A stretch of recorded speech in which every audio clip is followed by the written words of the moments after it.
இதை பார்த்து கொண்டிருக்கிற எழுப்புதல் வீரர்கள் அனைவருக்கும் ஆண்டவராகிய இயேசு கிறிஸ்துவின் நாமத்தினாலே வாழ்த்துக்கள். இந்த எழுப்புதலின் வார்த்தைகளை நீங்கள் பார்த்து கொண்டிருக்கிறீர்களா? இல்லாவிட்டால் எதேச்சையாய் பார்க்கிறீர்களா? தொடர்ந்து நீங்கள் பாருங்கள். ரூட் நெகேமியா என்கிற சமூக வலைத்தளங்களில் சகல இடங்களிலும் இந்த ரூட் நெகேமியா என்கிற பேரிலே நீங்கள் எங்கு பார்த்தாலும் இந்த வார்த்தையை கேட்டுக்கொள்ள முடியும். எங்களுடைய வாஞ்சை எங்களுக்கு பணம் உழைக்கிறதோ இல்லாவிட்டால் அந்த வார்த்தையை எல்லா இடங்களிலும் பேசி பிரசித்தி பண்ணுகிறதல்ல. ஒரு எழுப்புதலின் தேசத்திலே வர வேண்டும். அந்த காலம் எங்கள் காலத்திலே உங்கள் காலத்திலே நடக்க வேண்டும் என்பதே பெரிய வாஞ்சியாயிருக்கிறதுனாலே இந்த எழுப்புதலை குறித்து பேசுகிறோம். எழுப்புதல் என்கிறது ஆதி நிலைமைக்கு திரும்புதல். அந்த ஆதி நிலைமைக்கு கர்த்தருடைய வார்த்தையில் ஒரு மனுஷன் திரும்ப வேண்டும். கர்த்தருடைய வார்த்தையில யாரொருவன் திரும்புகிறானோ அவன் தன்னை உணர்ந்து கொண்டு தன்னுடைய பாவத்தில் இருந்து அவன் என்ன செய்கிறான்? கடவுளுக்கு முன்பாய் தன்னுடைய பாவ நிலைமையை ஒத்துக்கொண்டு ஒரு மாற்றம் வருகிறதற்கு அவன் விரும்புகிறான் என்று சொல்லி இறுதியாக நான் உங்களோடு பேசினேன். நெகேமியா தானும் தன் வீட்டாரும் பாவம் செய்ததினால் தான், தாங்கள் கெட்டவர்களாய் நடந்ததினால் தான் இந்த தேசத்தினுடைய அலங்கம் இடிக்கப்பட்டது என்று சொல்லி கடவுளிடத்தில் மன்றாடுகிறான். அவன் கடவுளுடைய வார்த்தைக்கு முன்பாய் சரியாய் நடந்ததினாலே, அவன் கடவுளுக்கு பயந்த ஒரு மனுஷனாய் இருந்ததினாலே, அவன் தேசத்தினுடைய தவறை தன்னுடைய தவறாக நினைத்து அவன் தனி ஒருவனாய் கடவுளுக்கு முன்பாய் ஒரு ஜெபத்தை. இன்றைக்கு நானும் நீங்களும் செய்கிற தவறு என்பது நம்முடைய வாழ்க்கையை மாத்திரமல்ல, நம்முடைய குடும்பத்தை மாத்திரமல்ல, நம்முடைய சமுதாயத்தை மாத்திரமல்ல, இந்த தேசத்திலும் இந்த உலகத்திலும் அந்த தாக்கம் உண்டாகும் என்பதை நானும் நீங்களும் மறந்து போய்விடலாம்.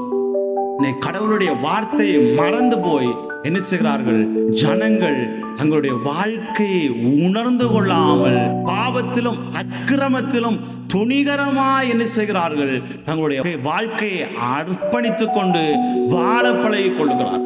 இது மிகப்பெரிய ஒரு தாக்கத்தை சபைகள் நடுவிலே கொண்டு. ஒரு சபைக்கு போகலாம், ஒரு சபையில நீங்கள் கடவுளுடைய பணியை செய்யலாம், ஒரு சபையில நீங்கள் ஒரு வாலிபனாய் இருக்கலாம், ஒரு சபையில ஒரு ஜெப வீரராய் இருக்கலாம். உங்களுடைய வீட்டிலே நீங்கள் செய்கிற தவறுகள் உங்களுடைய சபையை பாதிக்கும் என்பதை நீங்கள் முதலாவது உணர்ந்து கொள்ள வேண்டும். அந்த சபையை பாதிக்கிற ஒரு தாக்கமானது ஒரு சமுதாயத்தை பாதிக்கும். நீங்கள் செய்கிற தவறானது நீங்கள் வாழுகிற சமுதாயம் முழுவதையும் என்ன செய்யும்? ஒரு பாதிப்புக்குள்ளாகும் என்பதை நீங்கள் ஒரு நாளும் மறந்து போய்விடக்கூடாது. நான் இதை கிளிநொச்சி மாவட்டத்திலிருந்து உங்களோடு பேசிக் கொண்டிருக்கிறேன்.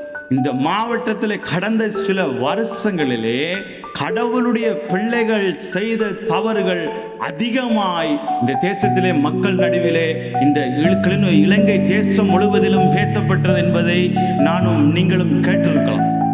தேவ பிள்ளைகள் செய்கிற தவறானது இந்த கிறிஸ்தவர்கள், ஆவிக்குரிய கிறிஸ்தவர்கள் மத்தியிலே எல்லாருக்கும் ஒரு அவமானத்தை கொண்டு வரும் என்பதை மறந்து போய் ஒரு சில போதகர்களாயிருக்கலாம், ஒரு சில விசுவாச பிள்ளைகளாயிருக்கலாம், ஒரு சில நபர்களாயிருக்கலாம், அவர்கள் செய்த தவறின் நிமித்தமாய் அது என்ன செய்கிறது?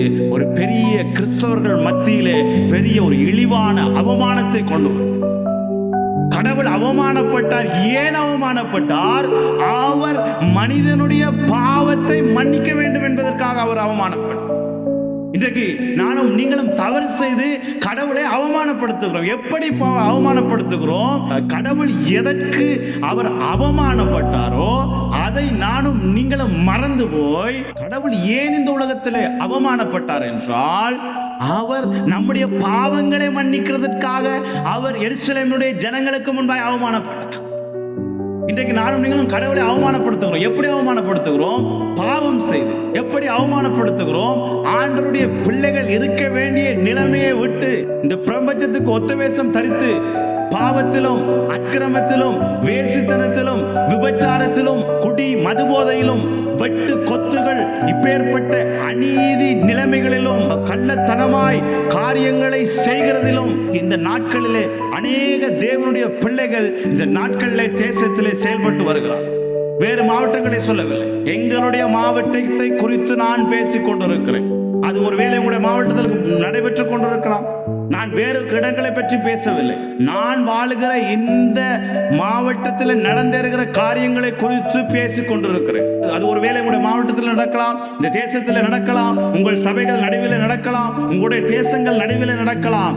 முதலாவது எழுப்புதல் என்பது இந்த பிரதேசத்தில் இருந்து எழும்ப வேண்டும் என்கிற ஒரு வாஞ்சையிலே, இந்த பிரதேசத்துக்குள்ள எழுப்புதல் வர வேண்டும் என்கிற ஒரு வாஞ்சையிலே முதலாவது எங்களுடைய தேசத்தையும் நான் வாழுகிற இந்த மாவட்டத்தையும் குறித்து ஆணித்தரமாக சொல்லுகிற காரியம் என்னவென்றால், கடந்த நாட்களில் நாம் வாழுகிற இந்த இடங்களில் நடந்த சூழ்நிலைகள் காரணமாய் இந்த தேசம் முழுவதிலும் கடவுளுடைய நாமம் அசுசிப்படுத்துகிறதுக்கு ஏதுவாய், அவருடைய நாமம் தூசிக்கப்படுகிறதுக்கு ஏதுவாய் ஒரு சிலர் செய்த தவறானது ஒரு பெரிய பாதிப்பை கிறிஸ்தவ ஆவிக்குரிய சபைகளில் நடுவிலே கொண்டு வந்தது என்பதை நானும் நீங்களும் கேட்டு அறிந்திருக்கும்.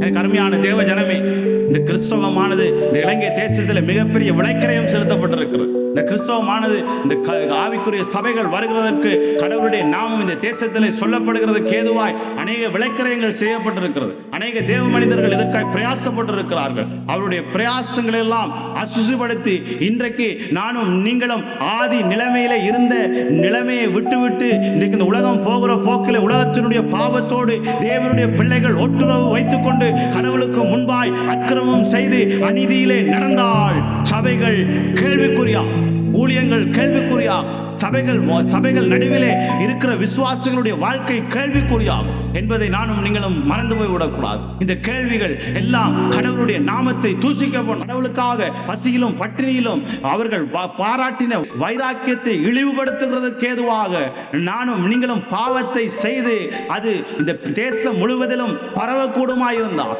காவிக்குரிய நிலைமையை குறித்து, இயேசு கிறிஸ்துவினுடைய தியாகத்தை குறித்து, கடவுள் உங்களுக்காக சிந்தின இரத்தத்தை குறித்து, அவர் உங்களை காப்பாற்ற வேண்டும் என்கிறதற்காக, உங்களை பாவத்திலிருந்து விடுதலையாக்க வேண்டும் என்கிறதற்காக அவர் கொடுத்த தியாகத்தை நானும் நீங்களும் அவமதிக்கிறவர்களாய், அவருடைய நாமத்தை தூசிக்கிறவர்களாய் நடந்து கொண்டால் அது நம்முடைய வாழ்க்கையிலும் நம்முடைய பரம்பரையாக நம்முடைய வாழ்க்கையில மிகப்பெரிய தாக்கத்தை கொண்டு வரும் என்பதை நானும் நீங்களும் ஒரு நாளும் மறந்து போய்விடக்கூடாது.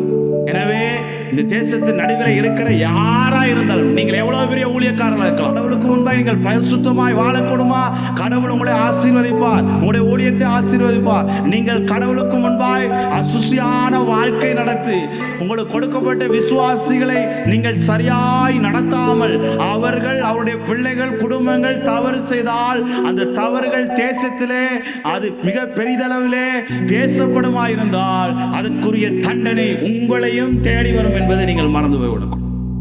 மனம் திரும்ப வேண்டும். மனம் திரும்புகிறதுக்கு ஏதுவான கடைசி ஒரு சந்தர்ப்பம், இனி இந்த தேசத்துக்குள்ள எழுப்புதல் வர வேண்டும். இனி இந்த தேசத்துக்குள்ள அக்கிரமம் பாவமும் அநீதி நடக்குமாயிருந்தால் அதற்கு உத்தரவாதம் நீங்கள் என்பதை நீங்கள் ஒருபோதும் மறந்து போய்விடும். இந்த தேசம் பரிசுத்தமாக வேண்டும், இந்த தேசம் எழுப்புதலாக வேண்டும். இந்த தேசத்துக்குள்ள நானும் நீங்களும் ஒரு பரிசுத்தத்தையும் ஒரு எழுப்புதலையும் கொண்டு வர வேண்டும் என்றால் நானும் நீங்களும் என்ன செய்ய வேண்டும், பரிசுத்தத்திலே வாழ வேண்டும் என்பதை நீங்கள் நினைவிலே வைத்துக் கொள்ளுங்கள் என்று ஒரு எச்சரிப்பின் வார்த்தையோடு இந்த காரியத்தை நிறைவு செய்கிறேன். ஆண்டவரே உங்களை ஆசீர்வதிப்பார்.